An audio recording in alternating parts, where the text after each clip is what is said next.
Mungkin nanti Ramadan bakal sibuk job di luar juga, mungkin seperti apa nanti? Sebelum Ramadan aku udah menghabiskan banyak tenaga untuk menyelesaikan beberapa pekerjaan dengan niatan selama bulan puasa aku pengen fokus ibadah dan beberapa pekerjaan sisa aja, tapi kalau Allah mengizinkan dan memberikan pekerjaan lebih, kenapa tidak? Lebaran sendiri ngambil job ya. Maaf, Lebaran kapan sih? Pengennya sih Lebaran di rumahnya Moana di Cilandak, tapi kita nggak tahu terkehendak Allah gimana. Kalau Allah mudahkan semuanya, pengen banget Lebaran di rumah baru karena emang itu cita-cita kita bersama ya. Karena kan ini juga rumah ibu aku, ini bukan rumah aku. Dan aku pengennya bawa sanak keluarga Mbak Oki, Mbak Cindy, pengen sih Lebaran kali ini pengen di rumah baru. Tapi ada berencana umroh di Ramadan? Pengen banget, tapi karena satu dan lain hal kemarin juga kita kena tipu sama travel umroh ya, jadi kayaknya kita tahan dulu karena ada satu dan lain hal juga dari manajemen untuk menyelesaikan dulu permasalahan kita sama travel yang terakhir, jadi belum dipanggil umroh, tapi aku pengen banget. Mungkin jadi transisi juga sih dengan travel umroh pada aja.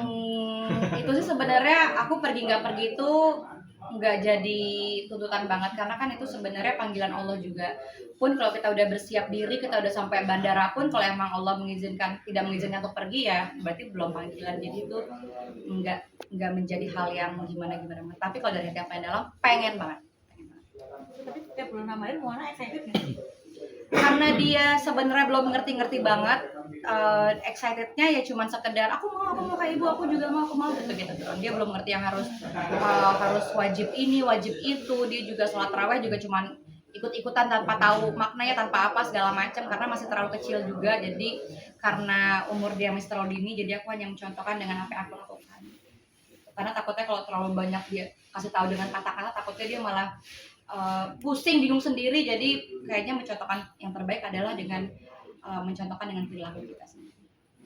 Mungkin titik balik kamu sendiri dalam kembali ke jalan Tuhan misalnya gitu, mencari Tuhan untuk pengalaman spiritual seperti apa? Kita sempat ruqyah 2026 ini. Aku udah ruqyah berapa kali ya?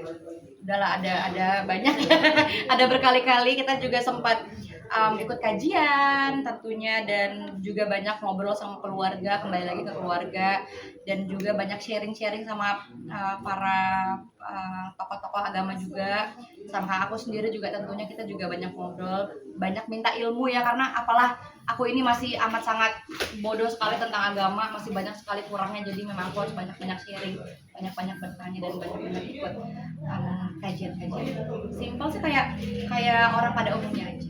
That's simple. Kenapa Ruqyah? Kenapa tuh? Agak unik kan, Ruqyah banyak yang takut, katanya setan itu mungkin. Kenapa itu? Aku rutin ruqyah karena dari kakak aku sendiri, dari Ustazah Oki juga memang beliau rutin, jadi memang aku juga ikutin jejak beliau. Sebenarnya ruqyah itu kalau dari keluarga kita tuh bukan karena kerasukan setan aja tuh enggak, karena kita nggak tahu apa di diri kita, entah mungkin ada perasaan resah atau misalnya gelisah atau dan lain sebagainya. Ustazah Oki untuk itu menyarankan untuk diruqyah. Ada banyak, ada ustadz yang di Cianjur, yang di Bogor, yang di mana lagi di Depok, banyak lah. Kalau kita ngiter cari ustadz. Efeknya apa Bu Icis? Kenapa? Pas di kuliah kan kalau kita ngebayangin ruqyah itu kan marah-marah, nangis gitu. Kalau Bu Icis Enggak sih, sejauh ini setelah kita menjalankan ruqyah bersama beberapa ustadz yang beda-beda tentunya, dan ustazah yang beda-beda, alhamdulillah nggak kayak yang teman-teman lihat di sosial media yang sampai teriak-teriak tuh enggak. Cuman mungkin subjek atau percaya nggak percaya emang lebih plong aja sih, lebih plong untuk beberapa waktu. Ntar kalau misalnya ada waktu lagi kita pergi ruqyah lagi, cuma nangis biasa mungkin ya. Nangis ya, karena kadang kita kembali mengingat kesalahan atau misalnya mengingat hal-hal lampau yang mungkin nyakitin atau apa, itu kadang percaya nggak percaya ya, kepercayaan masing-masing ya, kadang bisa hilang sama bisa sembuh sama. Betul, bisa plong, bisa kayak kalau kasus terakhir itu ya ke spill, pinter aja pancingnya. Kalau yang terakhir itu karena aku di depan mata tuh ada sesuatu hal yang mungkin bikin ingat sama rasa yang trauma yang dulu-dulu. aku bingung aku harus sembuhin kemana karena psikolog udah kemana-mana udah, jadi kayaknya kita harus rukiah lagi. Jadi setelah rukiah perlahan sembuh.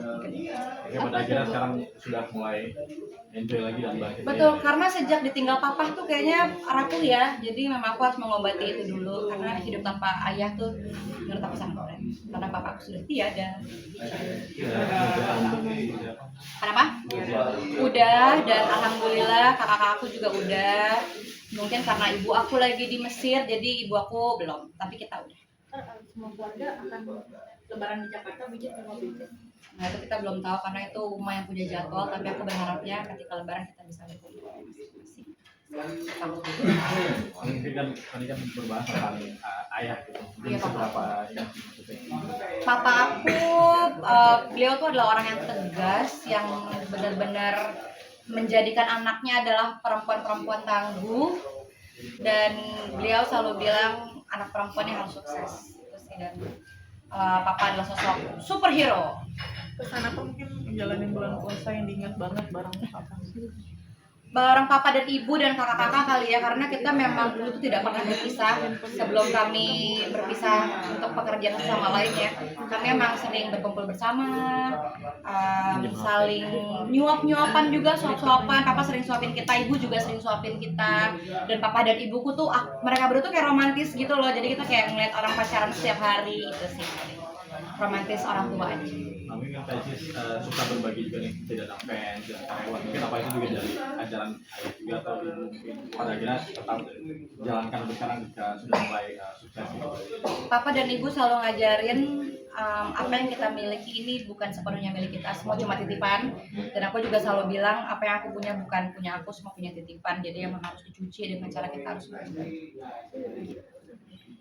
Kan banyak nih maksudnya netizen yang senang lihat kamu yang mau mulai bangkit tapi dengan bagi-bagi gitu. Mungkin gimana nih kamu sendiri menanggapi?